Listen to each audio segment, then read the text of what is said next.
stop scrolling right now. Seriously, if your iPhone is stuck on iPhone lock to owner or the iCloud activation lock screen, don't go anywhere, because this might be the most important video you watch today. I know how frustrating it is.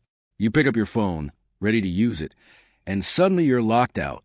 It feels like the device is completely useless, like you've just lost everything. Most people at this point either panic or give up, but here's the reality. Your iPhone is not dead. In this video, I'm going to walk you through a working method that people are using right now to deal with the iCloud activation lock. And no, this isn't one of those fake tricks or outdated tutorials that waste your time. I'm going to show you step by step what you need to do and how to do it the right way. But listen carefully. This only works if you follow every single step exactly as I show you. If you skip even one part, you could mess up the whole process. So don't rush. Don't skip ahead.